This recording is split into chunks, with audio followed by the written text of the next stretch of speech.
Welcome back to the channel, and we're going to be talking about the topic of how validation seeking will ruin your collecting experience when it comes to watches. So now on the wrist, I do have my 1970s Omega Seamaster, and I absolutely love this watch. It's my favorite piece.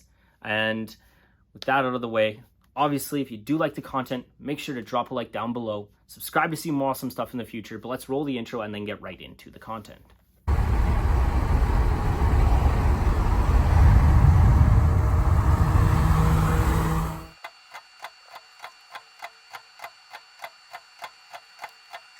Now, when I say validation seeking and affirmation seeking, I'm talking about mostly online.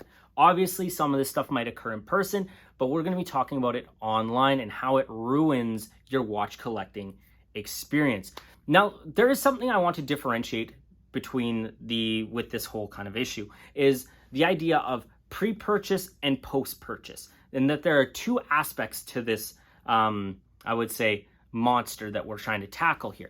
And so what I mean by that is that people, especially in this kind of first point, is that when people are seeking validation on the purchasing of these watches, and there is a difference between asking for advice and asking for validation. And when you do ask for advice, do you actually want advice or do you want validation? Because I see a lot of posts literally littering groups asking, is this piece a good buy?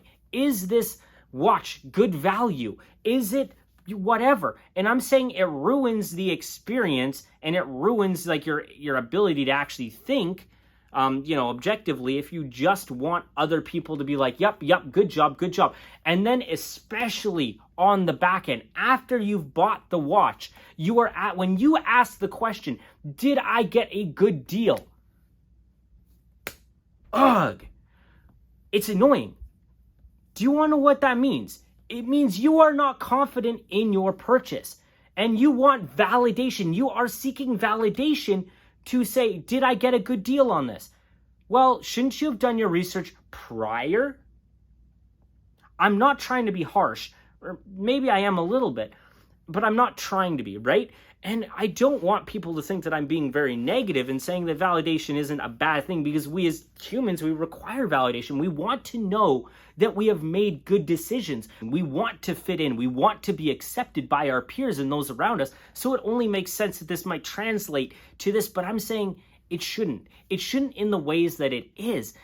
Just another thing that happens when you keep on asking these questions is that you will not appease everybody. Everybody has their own diverse and unique opinions on the topic. No two people are really going to think exactly the same. So when you shoot out a question into a multitude of, maybe hundreds, if not thousands of people online who literally don't really have a ton of recourse for their action, they are going to just say whatever the heck first comes to their mind. And generally speaking, people will parrot other people just to fit in, right? People want to fit in. It's part of human psychology. And you're not really going to just appease everybody with your purchases. So you have to learn that the only person it really matters about appeasing is yourself, okay? So when I buy stuff for myself. I don't buy it with the hopes of appeasing someone else. I don't buy it with the hopes of when people look at it, especially when it comes to cars, watches, anything, I don't buy it with the hopes of, oh, this should appease other people. Because do you want to know what happens when you do that? You are unhappy with the purchase. Is that you are not going to enjoy your decisions and the purchases that you make, especially when it comes to watches, if all you're doing is listening to the opinions and the validation of other people on the internet. You will not enjoy what you have because it's not unique. It's not unique to you. You might be like, oh yeah, the specs are there, that makes sense, it's a good watch. And then you might look at it and be like, yeah, it's a good watch. But realistically, it's almost like you're not having your own opinion. You're not experiencing it individually. You're not allowing your other, other things to just come through. Because at the end of the day, watch collecting is a personal journey. It's a journey for you. How you spend your money is personal, right? And there's a difference between asking for somebody's opinion online versus just seeking validation. And I think the whole seeking validation thing just needs to stop. It's okay to ask for somebody's opinion. It's okay, but if you just want someone to confirm your already, internal bias towards or against something, that's where I say, why are you asking these questions? Is it really that you want to, add content and just seek someone else's approval? Do you actually want to, enrich the environment, or are you just seeking someone else's approval for someone to tell you that you made a good choice? But realistically, you're not actually going to experience a diverse collection if you allow people to just make all the decisions for you. If you just parrot what other people, and I mean even YouTubers, right? We might say that, and I wouldn't really consider myself a YouTuber, but if we say that something is bad or good value or bad value, and there's some things that are just downright crap and you should stay away from. There are those. I'm not going to say go buy those and be like, I need to experience it. If it's junk, it's junk, okay? But there are some things where people will be like, oh, this is the best value watch for this. Only buy this. And for the longest time, in any sort of realm, it seemed that everybody was just pushing Seikos down everybody's throat. And not that Seiko is a bad company. In fact, I've owned a few Seikos. I think that they're decent watches, although I have had issues with them. But to say that like a SARB 035 or a SARB 033 or the SARB 017 are the best watches money can buy for under $1,000, I think is very misleading.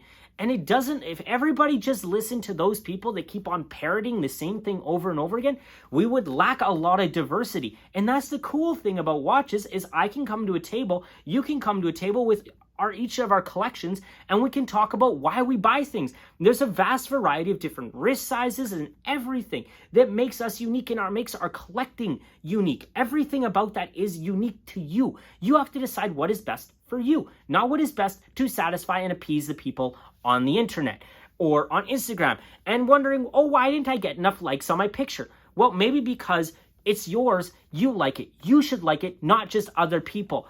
And that just leads it to the last point. We're losing individuality. You are losing your ability to be an individual and have like something unique. If it's like state of the collection and it's all just a bunch of stupid Seikos that everybody has and everybody's collection looks the same because they all bought a Black Bay 58 and they all bought the same Seiko SARB 017 or SARB 035. I understand that there are staples in a collection and there's something that everybody should have, but it's if all your collections start looking the exact same and there's no variety, damn, that's boring. And when you go to meet up with your buddies and it's all the same, what are you guys going to talk about? Well, you should talk about the differences, not everything that's the same. You might be like, yeah, we're the same on everything, which really doesn't exist. But you're just limiting your experiences. You're limiting your collecting experiences. But anyways, rant over. I'm done. I don't want to discuss this really anymore. I'm sorry I got a little bit passionate, a little bit over the top, I would say. But anyways, if you do like the content, make sure to drop a like down below. Subscribe to see more awesome stuff in the future. And with that, I'm going to leave it off there. So take care and you have a fantastic day. See you later.